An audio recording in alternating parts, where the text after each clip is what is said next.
વસંત મસાલાની સ્થાપના 1970માં બાપુલાલજી ભંડારી દ્વારા કરવામાં આવી હતી અને એમને એવું બીજ વાવ્યું હતું કે ઝાલોદ જેવા નાના ગામમાં શરૂ કરી અને દેશ વિદેશ સુધી ફેલાઈ રહ્યા છે મસાલા.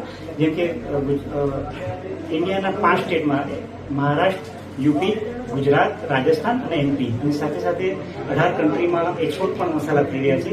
કે ઝાલોદ જેવા ગામમાં કોઈ સુવિધા ન હોઈ છતાં તો એમના જે વિચારો જે હતા, એમના સંસ્કારો હતા ખૂબ સારા હતા. કે આપણે જ્યારે ડેવલપમેન્ટ કરીએ છીએ ઇન્ડસ્ટ્રીનું, તો સાથે સાથે ગામના લોકો અને જે આપણી સાથે જોડાયેલા છે એમનું પણ કેવી રીતે ભલું થાય એ પર્પઝથી એમને અનેકવિધ સેવા ચાલુ કરેલા. જેમ મસાલાની સેવા, ગૌશાળામાં સેવા, એવી રીતે અલગ અલગ બહુ સેવા કરી. એના પરથી એક વિચાર આવ્યો થોડા સમય પૂર્વ કે આપણે ફાર્મ એટલે ખેડૂતો માટે શું કરી શકીએ, એમને ગોકુળ ગ્રામ કેવી રીતે બનાવી શકીએ, એમનું જીવન કેવી રીતે સુખી થાય, એ પર્પઝથી અમે બધા પરિવારજનોએ વિચાર કરી અને એક સુંદર આયોજન કર્યું અને ફાર્મ ફાઉન્ડેશન અને રાજેશભાઈ દવે દ્વારા એક પ્રેરણા મળી અને એના દ્વારા વસંત મસાલાએ એક આયોજન કર્યું કે લોકોને સાધનો આપવામાં આવે, કલ્ટિવેટ સાધન એવું આપવામાં આવે કે જેથી એમનો નિંદામણનો સમય 1 દિવસનો 1 કલાકમાં કામ પતે. સાથે સાથે હાઇડ્રોજન જેલ એવું આપવામાં આવ્યું છે કે જેથી એમને પાણીનો ઉપયોગ ઓછો થાય. એ નાખવાથી જેમ 4 વાર પાણી આપવું પડતું હોય તો 3 વાર આપવું પડે, 2 વાર આપવું પડે, તો પાણીનો વ્યય ઓછો થાય. પાણી જમીનમાં ઉતરી જતું હોય, સમુદ્રમાં જતું હોય છે, એને અટકાવવામાં આવે.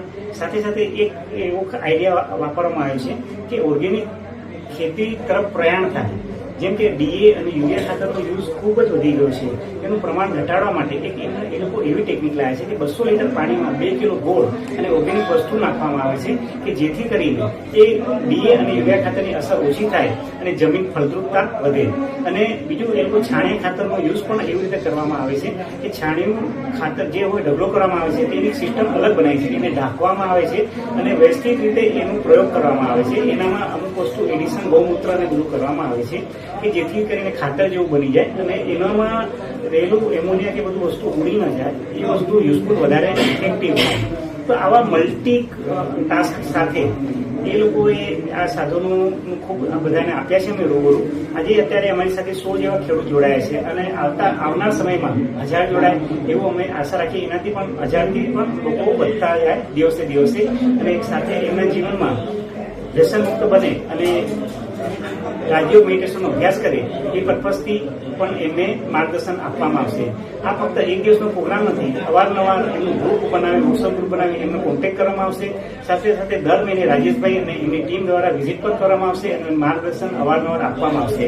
તો આ પ્રોગ્રામની સફળતામાં આપ સૌ મીડિયાનો ખૂબ આભાર કે આપ સૌ સાથ સહકાર આપ્યો અને સાથે સાથે અમારા ગામની પબ્લિકનો પણ ખૂબ ખૂબ આભાર, જનતાનો આભાર કે એ લોકો અમારા દરેક કાર્યક્રમમાં ખૂબ સાથ અને સહકાર આપે છે. તો એ બદલ ખૂબ આભાર. અને સાથે સાથે અમારી અલગ અલગ વિવિધ યોજનાઓ પણ ચાલતી હોય છે. તો એમાં હજી પણ ગામ, જેમ કે એક અમારો જે ડેપો છે ત્યાં સુપર સ્ટોર હતો, ત્યાં અમે એવું કર્યું છે કે ત્યાં સિલાઈ મશીન મૂકવામાં આવ્યું છે અને સિલાઈનો કોર્સ કરવામાં આવે છે, કોમ્પ્યુટર ક્લાસ પણ કરાવી રહ્યા છે. આ બાજુ એક વ્યસન મુક્તિનું ત્યાં અભિયાન કર્યું છે પરમેનન્ટ. એવી રીતે એક ડોક્ટર મમતાબેન નગાવત દ્વારા એક્યુપ્રેશરનું ત્યાં ટ્રીટમેન્ટ થાય, વીકમાં 2 દિવસ ત્યાં સેવા આપશે. આમ અનેકવિધ કાર્યક્રમ, એ ડેપો પાણીની પરબ છે, પરમેનન્ટ ચાલી રહી છે. અનેકવિધ કાર્યક્રમની શરૂઆત પણ ટૂંક સમય પહેલા જ ચાલુ થઈ હતી. તો આ બદલ પણ આપ સૌનો ખૂબ ખૂબ આભાર અને વસંત મસાલા પરિવાર આપ સૌનો ખૂબ અમે વિનંતી કરીએ છીએ કે આપ સૌનો ગામવાળાનો સપોર્ટ મળી રહ્યો છે, એના માટે હજી પણ મળતો રહે એવી પ્રાર્થના કરીએ છીએ. ઓકે.